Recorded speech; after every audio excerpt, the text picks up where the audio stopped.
1. Amalfi.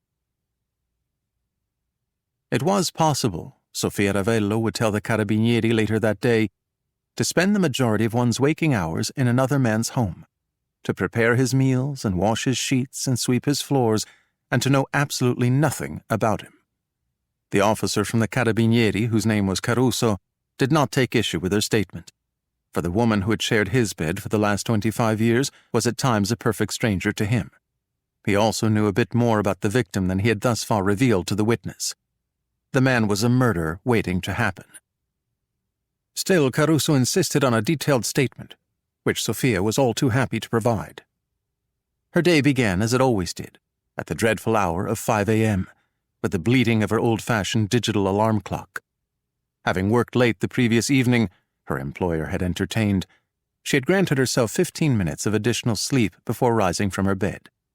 She had brewed a pot of espresso with a Bialetti stovetop, then showered and dressed in her black uniform, all the while asking herself how it was that she, an attractive 24-year-old graduate of the esteemed University of Bologna, worked as a domestic servant in the home of a wealthy foreigner, rather than in a sleek office tower in Milan. The answer was that the Italian economy, reputedly the world's 8th largest, was gripped by chronically high unemployment, leaving the young and educated little choice but to go abroad in search of work. Sofia, however, was determined to remain in her native Campania, even if it required taking a job for which she was vastly overeducated. The wealthy foreigner paid her well.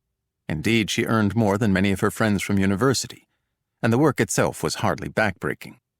Typically, she spent a not insignificant portion of her day staring at the blue-green waters of the Tyrrhenian Sea, or at the paintings in her employer's magnificent art collection. Her tiny apartment was in a crumbling building on the Via della Cartiere, in the upper reaches of the town of Amalfi. From there it was a lemon-scented walk of 20 minutes to the grandly named Palazzo Van Damme. Like most seaside estates on the Costiera Amalfitana, it was hidden behind a high wall. Sofia entered the passcode into the keypad, and the gate slid open. There was a second keypad at the entrance of the villa itself with a separate passcode. Usually the alarm system emitted a shrill chirp when Sofia opened the door, but on that morning it was silent. She did not think it odd at the time. Signora Van Damme sometimes neglected to activate the alarm before turning in.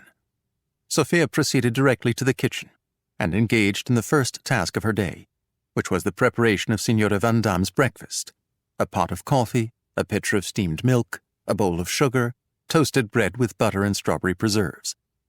She placed it on a tray, and at 7 o'clock exactly placed the tray outside his bedroom door.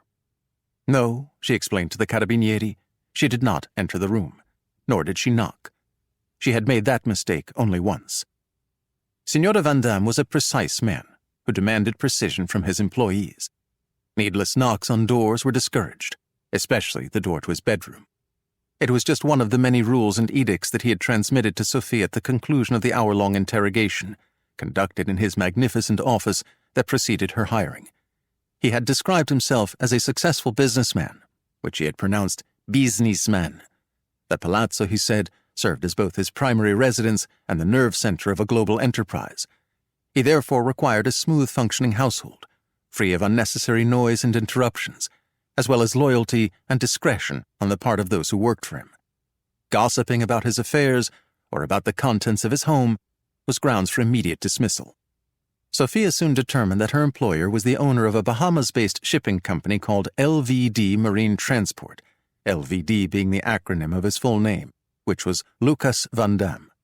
She also deduced that he was a citizen of South Africa who had fled his homeland after the fall of apartheid.